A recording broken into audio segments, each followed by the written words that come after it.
sharing my content planner bullet journal with you today.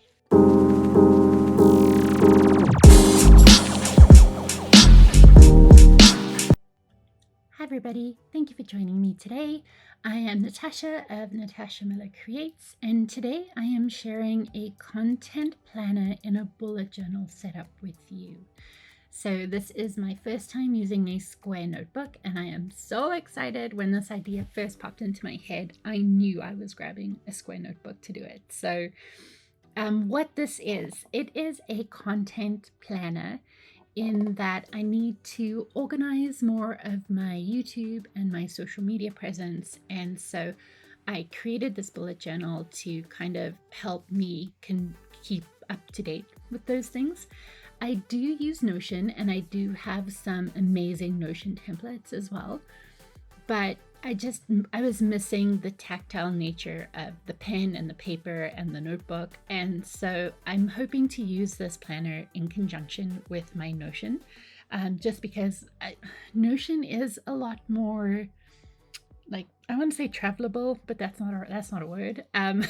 Mobile. I'm able to access it across my devices. So I will be keeping up with Notion, but I'm excited to have this as a companion. So I'm starting off this bullet journal like I do all new bullet journals, which is with a future log.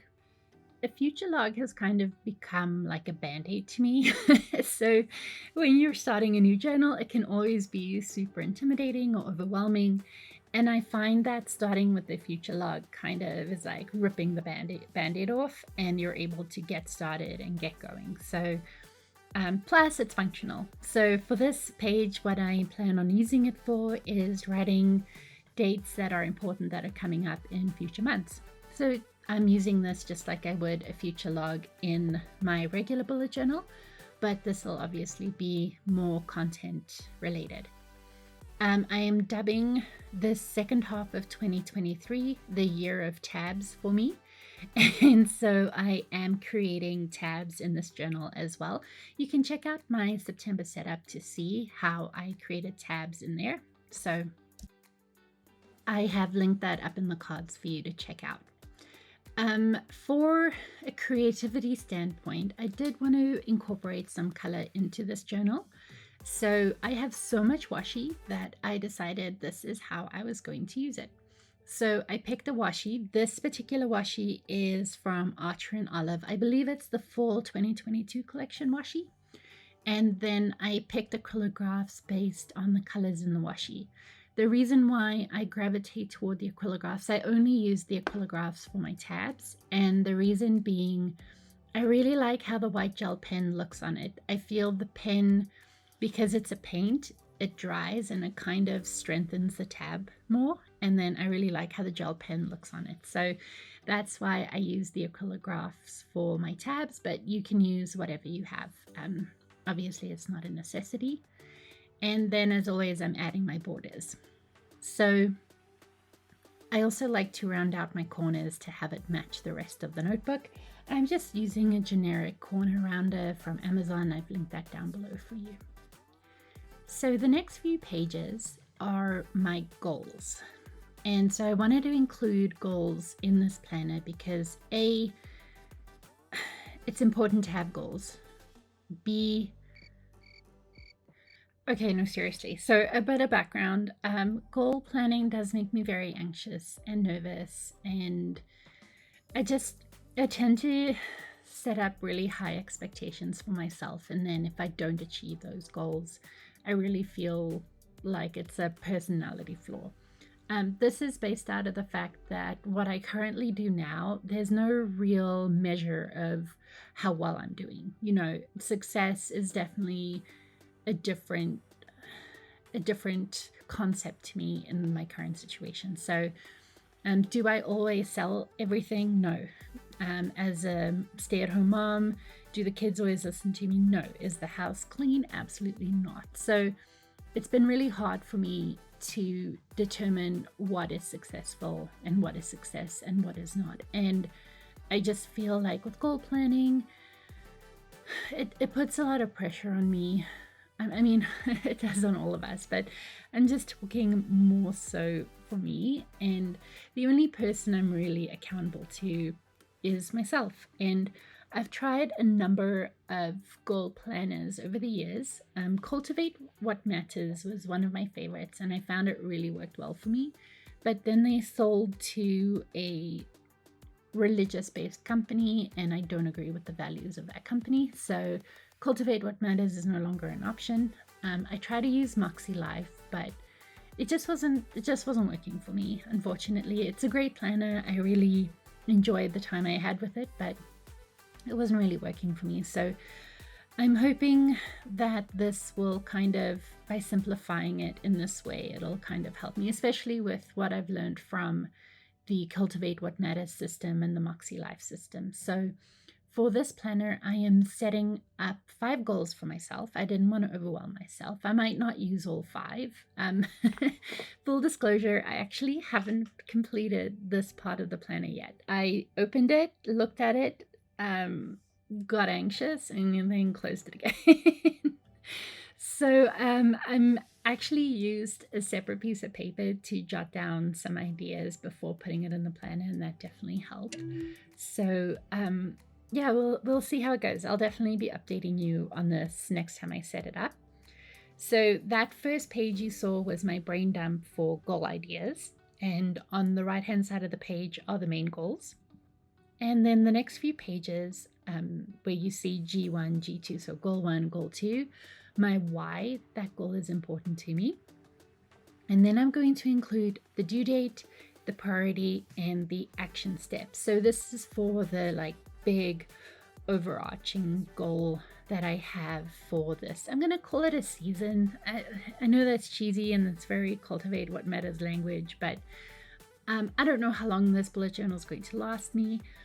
I haven't really thought about the timeline for these goals yet, so that's why I'm calling it a season. So we'll see how it goes. Going forward, I will be setting up 3 months at a time, so a quarter of the year, and that's how I'm going to be doing my ultimate content planning. But for now, we're just setting up the first portion of the bullet journal. I included lots of space for action steps so that I can be as thorough as possible. So for example, sometimes I need the silly things to remember, and so that's why I included a lot of space. Here you see me cutting my washi down to size. I found it was just a little bit too wide for what I wanted to use it for, and it actually worked out great because I was able to use those pieces throughout the layout, so nothing really went to waste, so that was great. But for the tabs, because this is all part of the goals portion of my journal, they don't have separate tabs, they just fit within tabs. So when I first started putting this together, I realized I thought I hadn't done the markings for the tabs that I wanted to do, so it was a little bit of a cluster getting this set up for myself. And then as always, I'm adding my borders because I really do think it finishes off the look nicely. And now for this page, this is going to be goal 5. And on the right hand side, I am including kind of a progress update for the goals. So my thought here is to go back and just take a look at where the different goals are at and just fill out complete where they are in terms of tracking. So if they're halfway or a quarter of the way, and just see how it goes. I did place some stamping chicken over here. Here you can see me. I'm actually measuring out the letters because the stamp set was a little bit too big. If I were to redo this, I wouldn't use a stamp set this big. So and there you see me counting out my letters. Measure twice, cut once, right? Same with stamping. Measure twice, stamp once. So I figured this was going to fit. And when I do stamping like this, I like to start in the middle, especially if I'm trying to center the heading. So I'll start in the middle and go from there. I actually squished everything a little bit too much, and the kerning, the space between the letters are a little bit off, but I was just being nitpicky at this point, so I just ignored it. And there's my supervisor. She was making sure that I was getting the job done. And again, I'm using my scrapbook.com stamp set. I've linked it down below for you to check out. And then this is a alphabet stamp set from Amazon. I've linked that for you as well. So the first column, I'm writing down what the goal is. The second column is the due date, and the third column is the progress. So yeah, we'll see how it goes. I think there will definitely be changes to this layout as I go through this and use it and get used to it and see. This is the first time I'm ever setting up a bullet journal like this for me, so there'll definitely be learning curves and changes. And honestly, that's my favorite thing about bullet journaling, is that you give something a try. If it doesn't work, you just change it up next time. And again, this is my Archer and Olive journaling ruler. I actually used it quite a bit in this setup. They are trying to bring it back, I believe. I'm not sure when, so definitely sign up for the emails if that's something you're interested in, to find out when it's coming back. And then this is my progress bar. So in theory, I will go back and fill this in. And I say in theory because I've done stuff like this before and never gone back to fill it in. I just want to be honest with you guys about how my brain works and how I use my journal. So yeah, I'm just putting it out there. And then I am setting up mini goals. So this might seem counterintuitive. I don't know. I wanted to do this because for my main goals. So one of my main goals, for example, is going to be to sell more of my art. Okay, so that's going to be one of the main goals. Then in my action steps, it'll be set up a website, set up print on demand, create a schedule for creating art. So basically, those will be the main action steps. But within those action steps, there are action steps themselves. So, for example, set up a website. So research domain versus, or self-hosting versus Shopify versus Etsy. Okay, so I'm going to be self-hosting. So now I have to build the website basically from scratch. So decide on a theme and start doing product descriptions and start populating whatever you need. So this spread is meant to capture those items. So from the main goals, there are going to be mini goals, and then the mini goals will have their own action steps. So it's basically just breaking it up into bite-sized pieces to make it less overwhelming and more likely to succeed in completing the goal.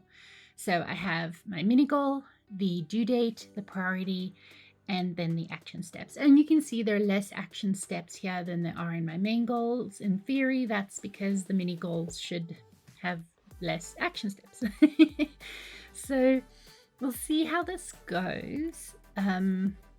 In my mind, in theory, I think this makes a lot of sense. In practice, we'll see. I mean, we'll see. I have a lot of thoughts and I need to actually start using it before I can probably put those thoughts in words. And I wanted to share this with you because I am super excited for it.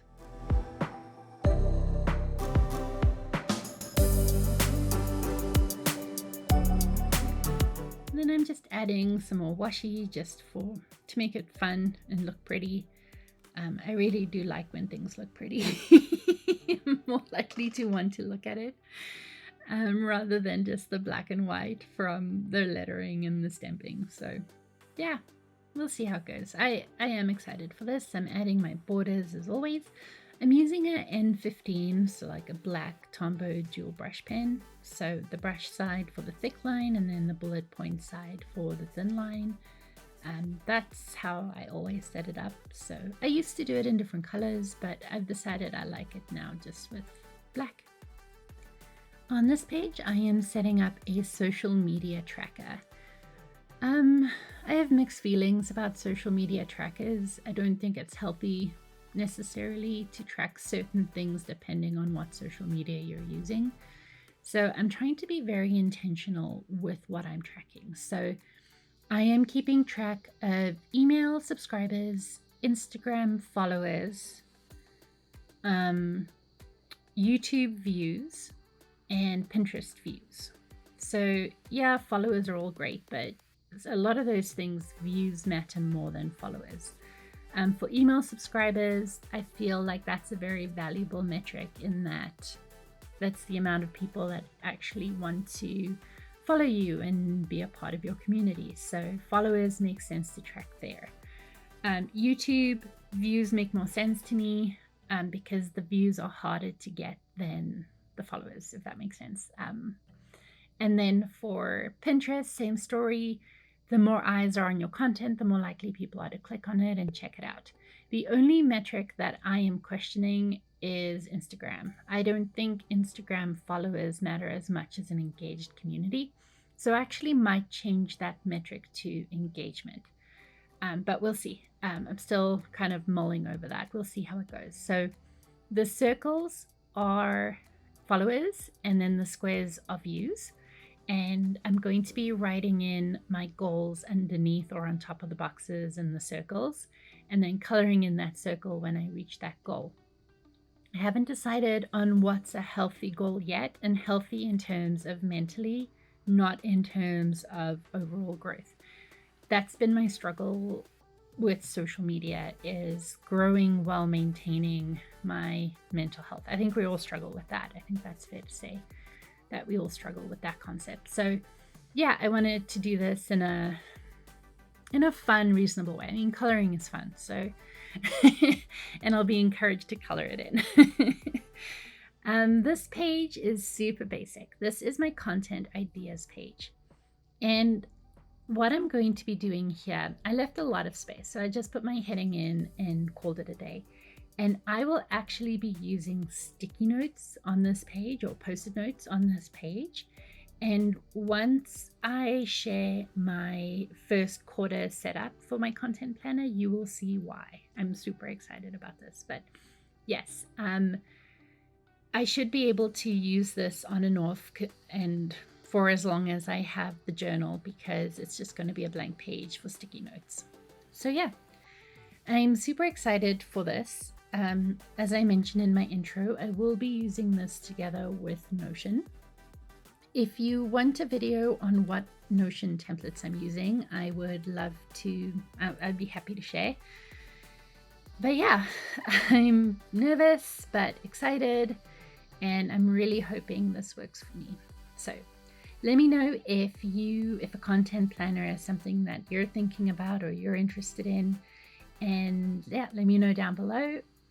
Tag me if you recreate any of these layouts. I'd love to see and hear how you plan on using them, as obviously goals are super personal. So anyways, thank you so much for watching, guys, and I will see you in the next one.